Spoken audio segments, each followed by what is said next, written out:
It was a hot summer day when I met a farmer named Jack who taught me one of the most valuable lessons of my life. He wasn't a businessman, a millionaire, or a scholar. He was just a man in worn jeans, with dirt under his nails and a sunburn on his neck. But what he told me that afternoon reshaped the way I saw success forever. Jack said, "If I don't take care of my own land first, I can't help my neighbors when their fields are dying. I have seen too many men and women who are willing to pour themselves empty for others. They say yes when their body screams no. They stretch their time, their money, and their energy until nothing is left. Then they wonder why they feel resentful, exhausted, and invisible. The world tells us that putting ourselves first is selfish. But I learned, through observation and hard experience, that the opposite is true.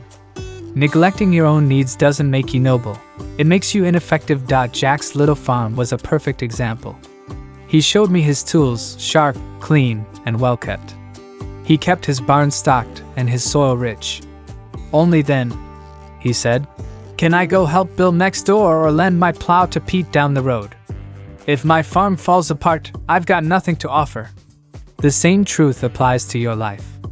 If your energy runs low, if your confidence shrinks, if your health collapses, you cannot show up for your children, your spouse, your friends, or your work in the way they truly need you.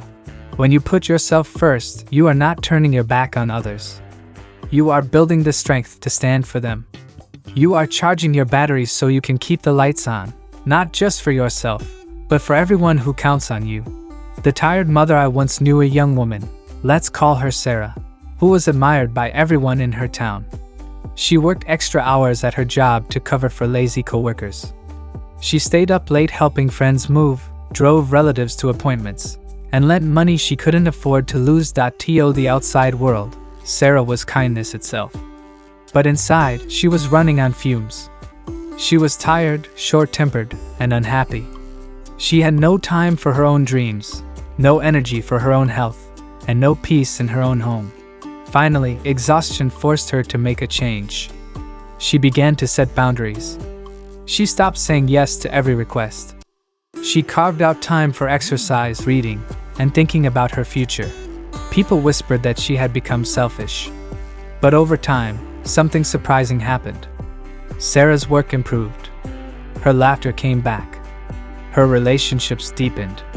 And she was able to help others, not from a place of obligation, but from a place of strength. This is what happens when you take care of yourself first. You become the strong house that can shelter others during a storm. The power of boundaries. Making yourself the main goal starts with boundaries. That means you say no to the things that drain your energy without giving real value in return. It means you block out hours each day for your own growth, hours that are non-negotiable. Spend this time wisely. Read books that stretch your mind. Exercise to sharpen both body and brain. Plan your next steps so you act with purpose instead of reacting to chaos. Learn skills that will serve you and others in the years to come. Think of it like preparing for winter. You patch the roof, seal the windows, and stock the pantry, not because you don't care about your neighbors, but because when your home is in order, you can invite them in when the cold hits. Why this is not selfish, some people will always misunderstand. They will think that when you refuse a request, you are rejecting them. They will think that your time spent reading, exercising, or dreaming is time stolen from them. But these people are seeing only the surface. When you put yourself first in the right way, you create a foundation so solid that others can stand on it. Your children get a patient, energetic parent. Your friends get someone who listens with a clear mind. Your work benefits from your focus and creativity. Self-focus is not ego. It's the engine that powers everything you do. Action for today. Here's what I tell everyone who wants to start this journey. Tonight, write down 3 things you can do every week that will strengthen you, mentally, physically, or emotionally. Then write down 3 things you will stop doing because they drain your energy without truly helping anyone. You may feel guilty at first. That's natural. But as the weeks pass, you will feel the results: more energy, more focus, and more genuine generosity toward others. Because the truth is, you cannot pour from an empty cup, and the world needs you at your fullest. If you want to reach the top of your own mountain, remember Jack's farm. Take care of your land first. Keep your tools sharp. Strengthen your soil. Then, and only then, can you help others harvest their fields. This is the first step toward building the life you dream of. And without it, every other step will crumble. If you'd like, I can now continue with part 2 where we tackle why waiting for the perfect time fails. Still in the same Napoleon Hill story style. That way we keep the momentum and flow of the 6-part structure. Part 2. How to build unshakable resilience and self-belief. From the writings of Napoleon Hill. I once sat with an old riverboat captain on the Mississippi who told me something I never forgot. He said, "Son, it's not the calm water that makes a sailor, it's the storms. Calm water teaches you nothing. But a storm will teach you everything, if you live to tell about it." Life, I have learned, is nothing but a series of storms and calms. Every person who draws breath will face disappointments, failures, and unexpected changes. You cannot avoid these challenges any more than you can stop the wind from blowing. Your success and happiness depend not on dodging life's blows but on how well you respond when they land. The difference between people who thrive and people who merely survive lies in the way they interpret what happens to them. Resilient people treat setbacks like lessons, not punishments. When something goes wrong, they don't sit in the corner wondering why the world is so unfair.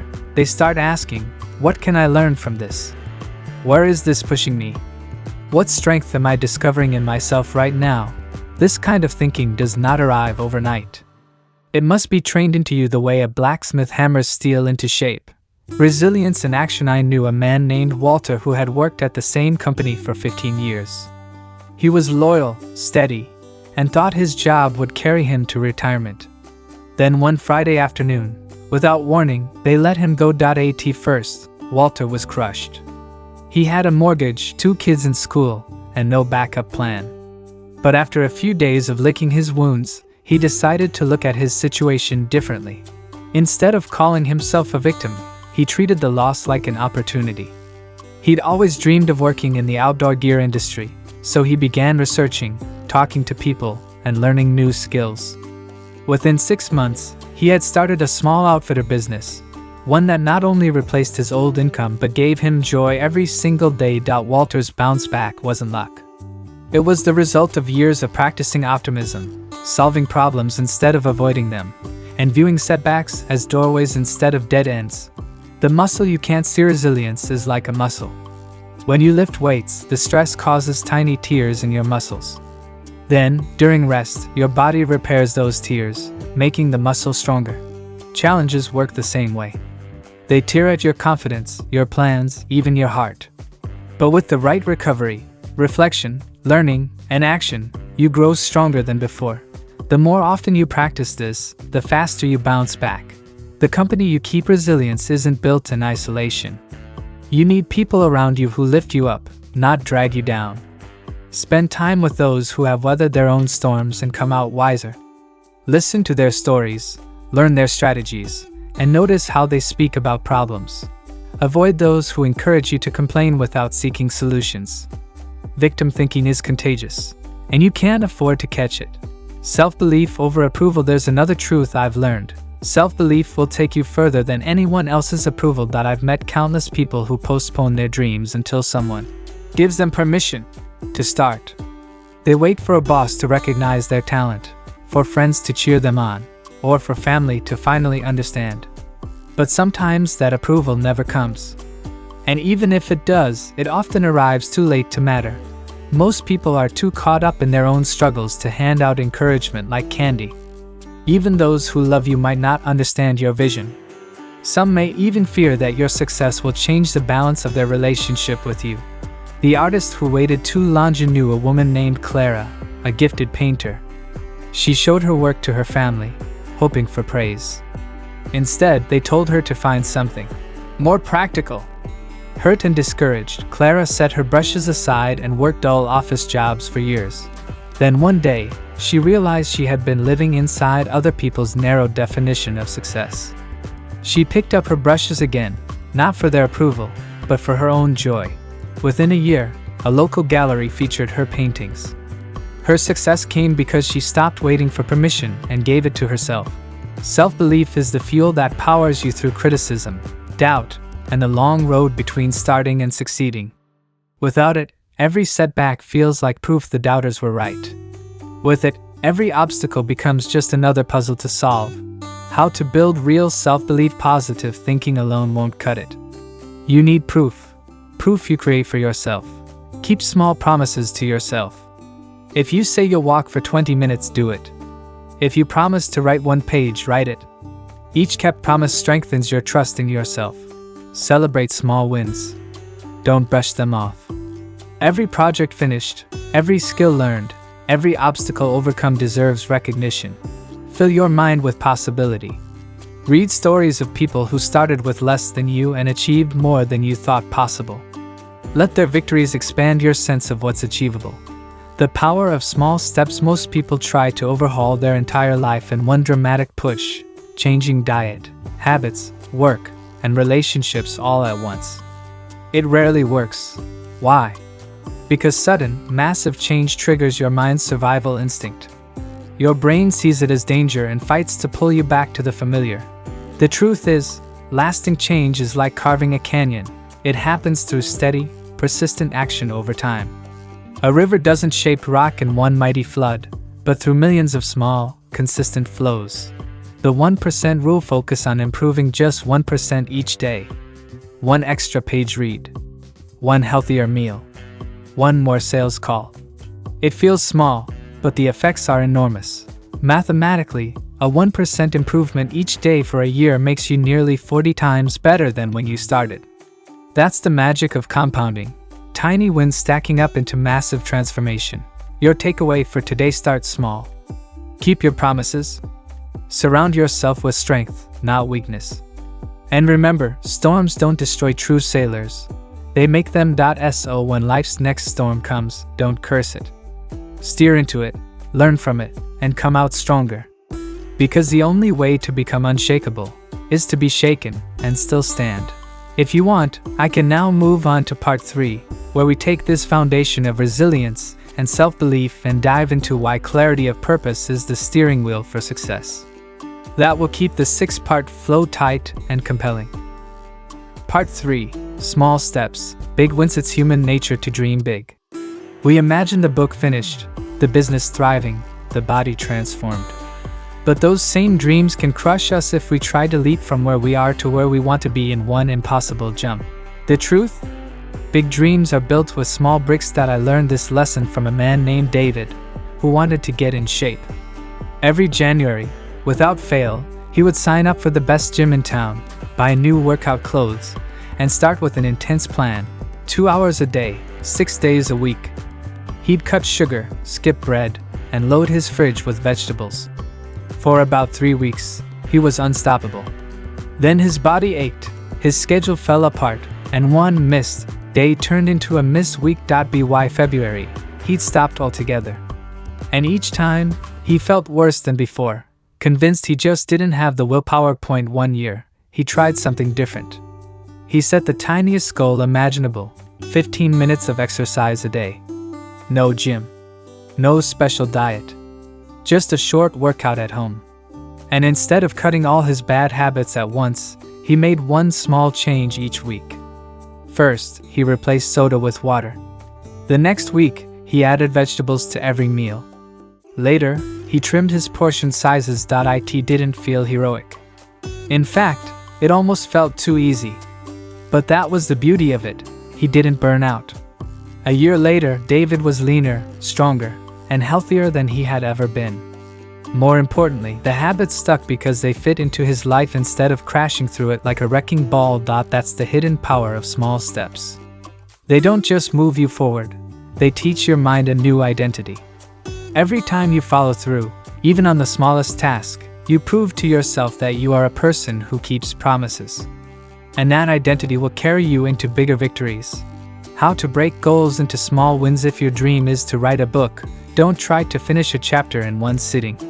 Commit to 1 paragraph a day. If your dream is to learn Spanish, spend 15 minutes on vocabulary each morning. If your dream is to get stronger, start with 10 push-ups before breakfast. Small daily actions may look unimpressive on the surface, but they are unstoppable when repeated. Each one builds confidence. Each one builds momentum. And momentum, once it's on your side, can take you farther than any burst of short-lived motivation. Part 4. Bend, don't break. Most people believe that discipline means sticking to a plan no matter what. They think changing course is a sign of weakness. But life doesn't respect your plan. The economy shifts. Family emergencies appear. The market changes. A new opportunity knocks. If your success depends on everything going exactly the way you imagined, you're setting yourself up for disappointment. The people who survive and thrive aren't the ones who never change their approach. They're the ones who adapt while holding tight to their vision. I once knew a woman named Claire who ran a thriving travel planning business.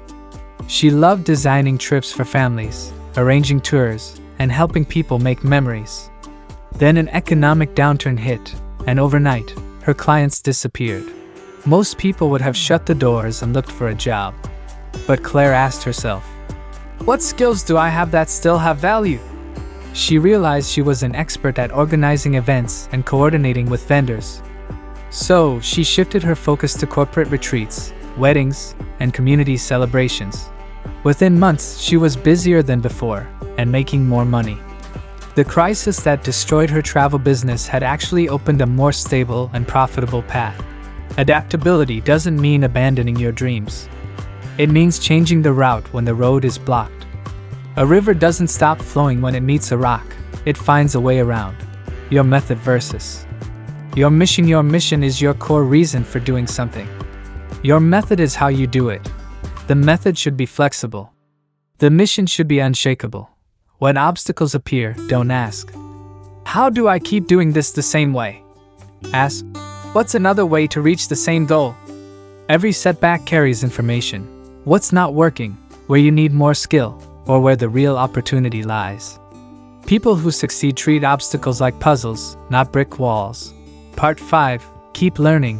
Always too many people stop learning once they finish school. They think a diploma is a lifetime path to success. But the world changes fast, and yesterday's skills can quickly become today's dead weight. The carpenter who learns new building techniques stays ahead. The teacher who tries fresh methods inspires more students. The business owner who studies shifting customer needs stays in business while competitors close their doors. Learning doesn't have to mean going back to school.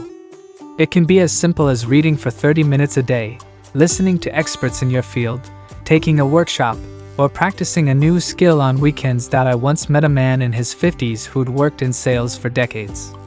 He was good at his job, but younger colleagues knew new marketing tools he didn't understand.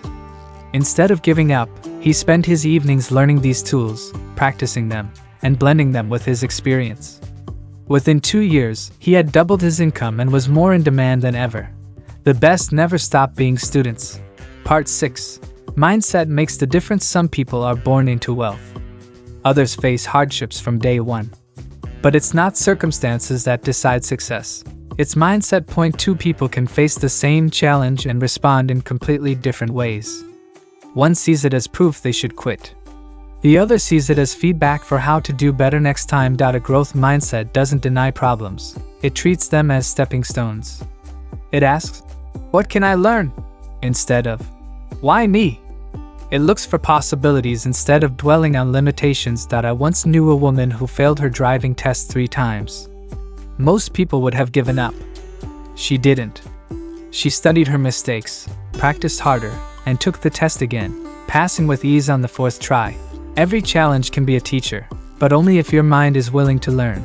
Key takeaway: big dreams are built from small actions, carried forward with flexibility, fueled by constant learning, and held together by a resilient mindset. If you master these 4, no obstacle can stop you for long. Part 4. The power of consistency. When most people talk about success, they talk about big wins, the huge sale, the viral video, the life-changing deal.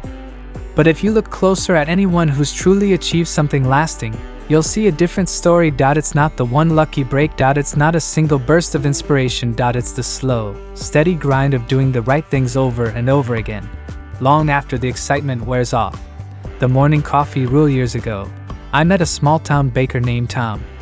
Every morning for 30 years, he woke up at 3:30 a.m., drove to his bakery, and started making bread before the sun came up. Rain or shine, sick or healthy, he showed up. I asked him once, "Tom, how do you do it? Doesn't it get boring?" He smiled and said, "It's like making your morning coffee. You don't skip it because you don't feel like it. You do it because it's what you do. It's who you are." Tom's Bakery wasn't just surviving, it was the heartbeat of the town. People lined up outside his door, not just for the bread, but because they trusted him. They knew he'd be there. That's the thing about consistency. It builds trust, both in the eyes of others and in yourself. When you keep showing up, you start believing in your own reliability. And that belief is powerful fuel for bigger goals. Consistency versus intensity. Too many people confuse consistency with intensity. They'll work on their dream for 10 hours straight one day, then take a week off to recover. Or they'll go on a crash diet for a month, lose weight, and then gain it back the moment life gets busy. Consistency is the opposite of that. It's small, repeatable actions, done daily or weekly, no matter how you feel. Think about brushing your teeth. You don't brush for 2 hours once a month, you brush for 2 minutes every day. That's what keeps your teeth healthy. Your dreams work the same way. The chain you don't want to break. There's a trick I learned from a comedian named Jerry Seinfeld. Early in his career, he set a goal to write jokes every single day. He put a big calendar on his wall, and each day he wrote, he marked a big red X on the date. After a few weeks, he had a chain of red X's. His only goal became simple: don't break the chain. The longer the chain got, the harder it was to skip a day. Not because he always felt motivated, but because the streak itself became something worth protecting. You can use this for anything: exercise, writing, saving money, learning a skill. Keep a simple log, mark every day you do the task, and focus on keeping your streak alive. The hidden benefit of showing up. Here's the secret most people don't realize. Even on your bad days, showing up has value. You might go to the gym and have a terrible workout.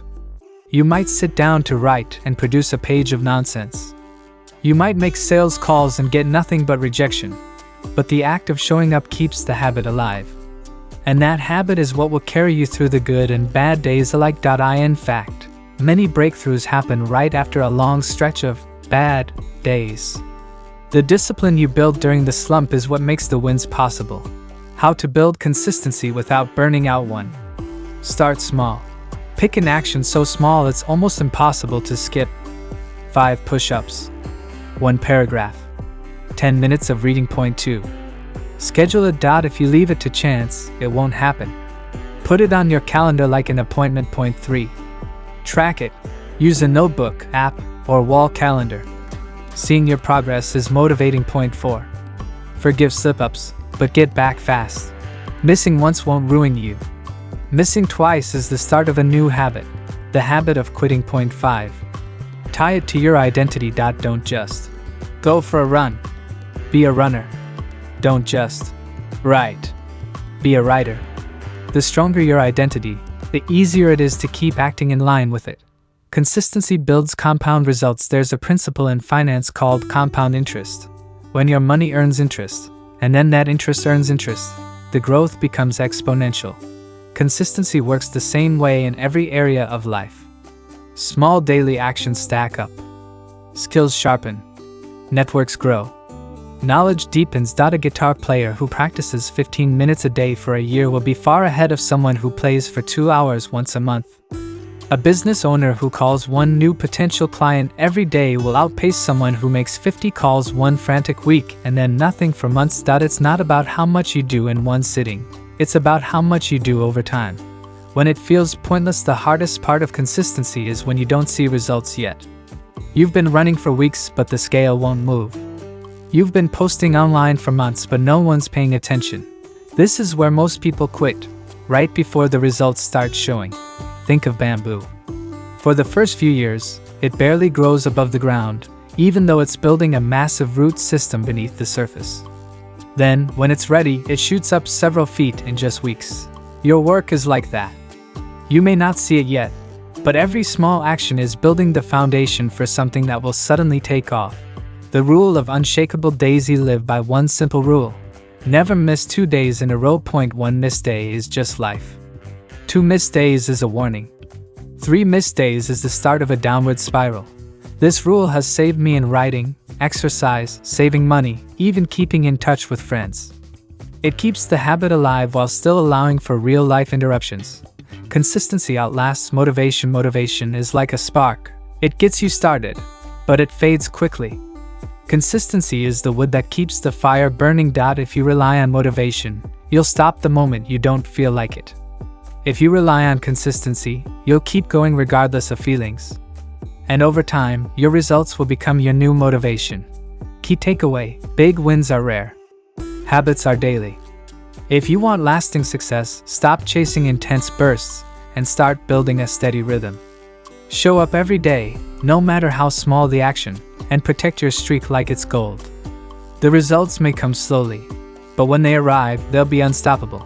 If you want, I can now move on to part 5, where we dig deep into how to handle failure without losing momentum, so the reader stays committed even when things go wrong. Would you like me to continue with that next? Part 5. Turning failure into fuel. Most people fear failure like it's the end of the road. They treat it as proof that they're not cut out for success. But here's the truth: failure is not the opposite of success. It's part of the process. Ask anyone who's done anything worthwhile, and they'll tell you the same thing. They failed, and failed, and failed again. And each time, they learned something that made them better. The boy who sold the wrong shoes when I was 17. I took my first shot at sales. I convinced a local shoe store owner to let me sell his stock at the weekend market for a cut of the profits. I thought I'd be a natural. I pictured myself going home with a pocket full of cash and a head full of victory. Instead, I picked the wrong styles to bring. I priced them too high. I didn't know how to talk to customers. By the end of the day, I'd sold exactly 1 pair to a lady who bought them only because she felt sorry for me. I went home broke, sunburned, and embarrassed. I could have quit. I could have told myself, I'm just not a salesman. But instead, I went back to the store, asked the owner what I'd done wrong, and listened. He told me about color trends, pricing psychology, and how to read people's faces. The next weekend, I sold out before noon. If I hadn't failed that first day, I never would have learned those lessons. Failure as a teacher. We think success teaches us, but it rarely does. When things go well, we often don't know why. We just assume our actions worked. Failure, though, forces us to pay attention. It demands answers. It pushes us to improve. Thomas Edison famously tested thousands of materials before finding the right filament for the light bulb. When asked if he felt like a failure, he said, I have not failed. I've just found 10,000 ways that won't work. Failure is the feedback that guides you toward what will work, if you're willing to listen. The 2 kinds of failure. 1. Failure from action. You tried, it didn't work, you learned. This kind of failure moves you forward. Point 2. Failure from inaction. You didn't try because you were afraid to fail. This kind of failure keeps you stuck, and it's far more dangerous. Most people think avoiding risk protects them. In reality, it robs them of the very experiences that lead to success. The bounce-back habit. The difference between people who succeed and people who stay stuck isn't that successful people fail less. It's that they recover faster. After a setback, unsuccessful people dwell. They replay the mistake in their mind, over and over, until it paralyzes them. Successful people do something else. They ask, what's the lesson here?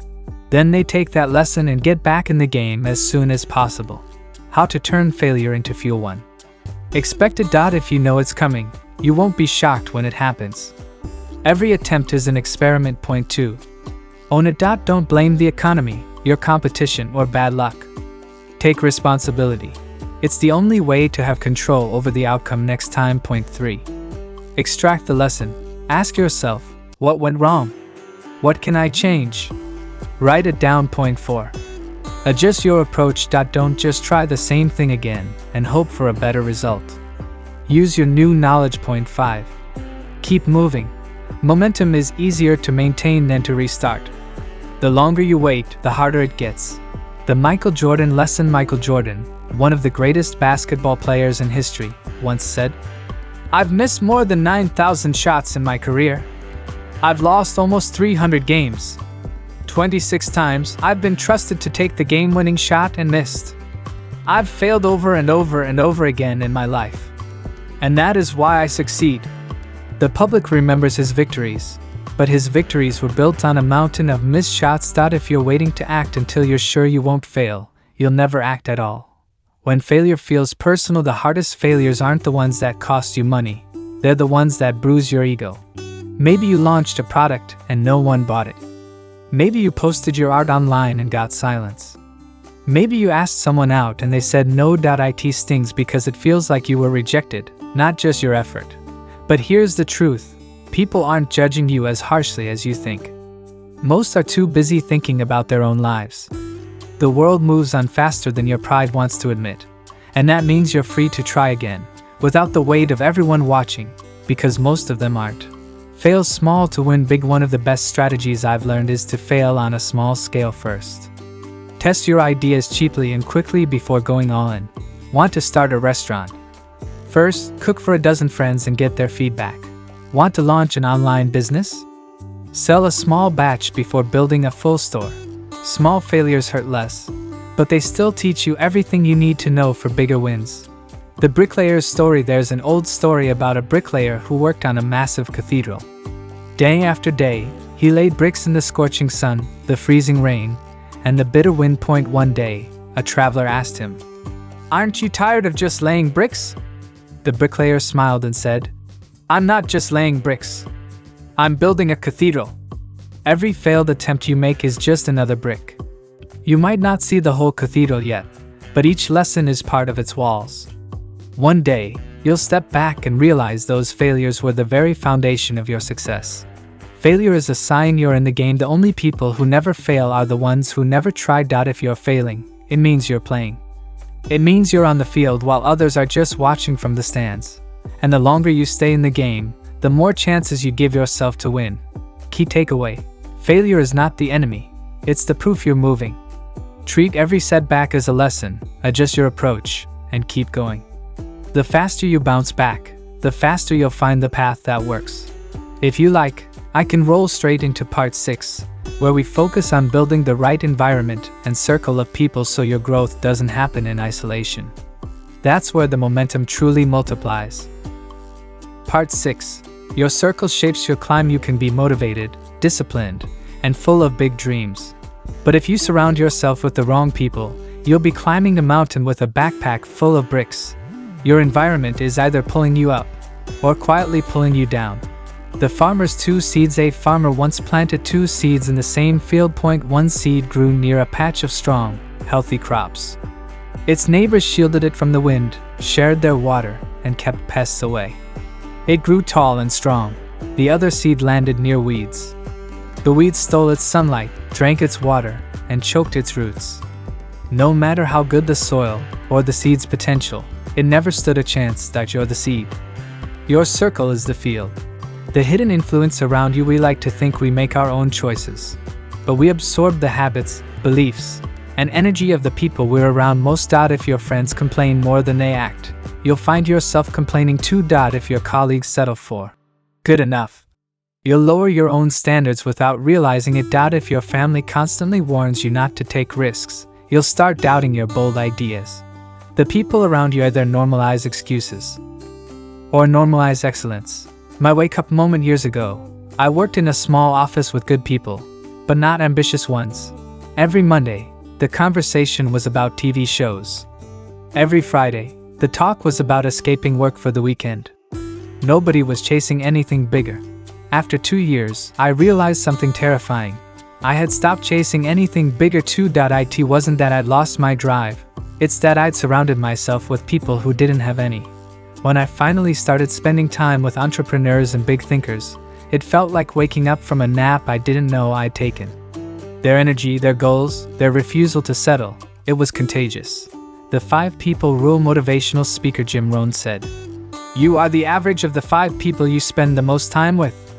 That means your income tends to match theirs, your habits tend to mirror theirs, your mindset tends to align with theirs. So take an honest look. Who are your 5? Are they builders or complainers? Do they challenge you to grow, or make you comfortable staying the same? Finding your climb partners. If you want to climb higher, you need people who 1. Challenge your comfort zone. They'll call you out when you're making excuses. Point 2. Celebrate your wins without jealousy or backhanded comments. Point 3. Model the life you want. They've done or are doing what you aim to do. Point 4. Push for solutions, not problems. They talk about actions, not obstacles. Point 5. Believe in your potential, even when you doubt yourself. You don't have to replace everyone in your life, but you do need to choose your core circle carefully. Creating the right environment. Your environment isn't just people, it's also the spaces and inputs that shape your thinking. Physical space. Is your home or workspace cluttered, distracting, or inspiring? Digital space. Do you scroll through negativity? Or do you follow accounts that teach, motivate, and inspire? Mental space. Are you feeding your mind with books, podcasts, and stories that expand your vision? If you want to change your life, change what you see, hear, and feel every day. The climber and the rope. There's a mountain climbing story I loved. A young climber started his ascent with an old, frayed rope. Halfway up, it snapped. Luckily, he caught himself on a ledge. When he tried again, he used a new, strong rope and climbed to the top without trouble. Your circle is your rope. If it's weak, full of doubters, quitters, and critics, it will snap when you need it most. But if it's strong, full of encouragers, doers, and believers, it will hold you all the way up. Be the person others want in their circle. It's not just about finding the right people, it's about being the right person too. If you want driven, positive, and encouraging people in your life, you need to be driven, positive, and encouraging yourself. Give value. Share opportunities. Celebrate others' wins. Bring energy to the table. When you're that kind of person, you attract that kind of person. Making the shift. If you realize your current circle isn't helping you grow, you don't have to cut ties overnight. You can spend less time in draining environments. Spend more time with people who inspire you through networking, events, online groups, or mentors. Replace gossip and complaint conversations with goal-setting and idea-sharing ones. Over time, your average will rise, because your circle will. The compound effect of a strong circle. The right people don't just help you achieve your goals, they make you set bigger ones. They normalize ambition. They make courage feel like the default. They hold you accountable when you slip. 1 year in the right circle can do more for your growth than 10 years in the wrong one. Key takeaway: your circle shapes your climb. Choose people and environments that push you higher, not pull you down. Surround yourself with those who believe in you, challenge you, and model the life you want. Final words. You've now walked through the core principles. 1. Dream with clarity. 2. Believe with conviction. 3. Act with persistence. 4. Turn failure into fuel. 5. Build the right environment. This isn't just a book, it's a blueprint. But a blueprint is useless unless you build. So go out there. Start. Fail. Learn. Surround yourself with climbers. And keep climbing. Loudspeaker call to action. If this journey inspired you, share it with someone who needs to hear it. Subscribe for more stories that fuel your ambition. And leave a comment with the biggest lesson you're taking away. Your words might be the spark that changes someone else's life.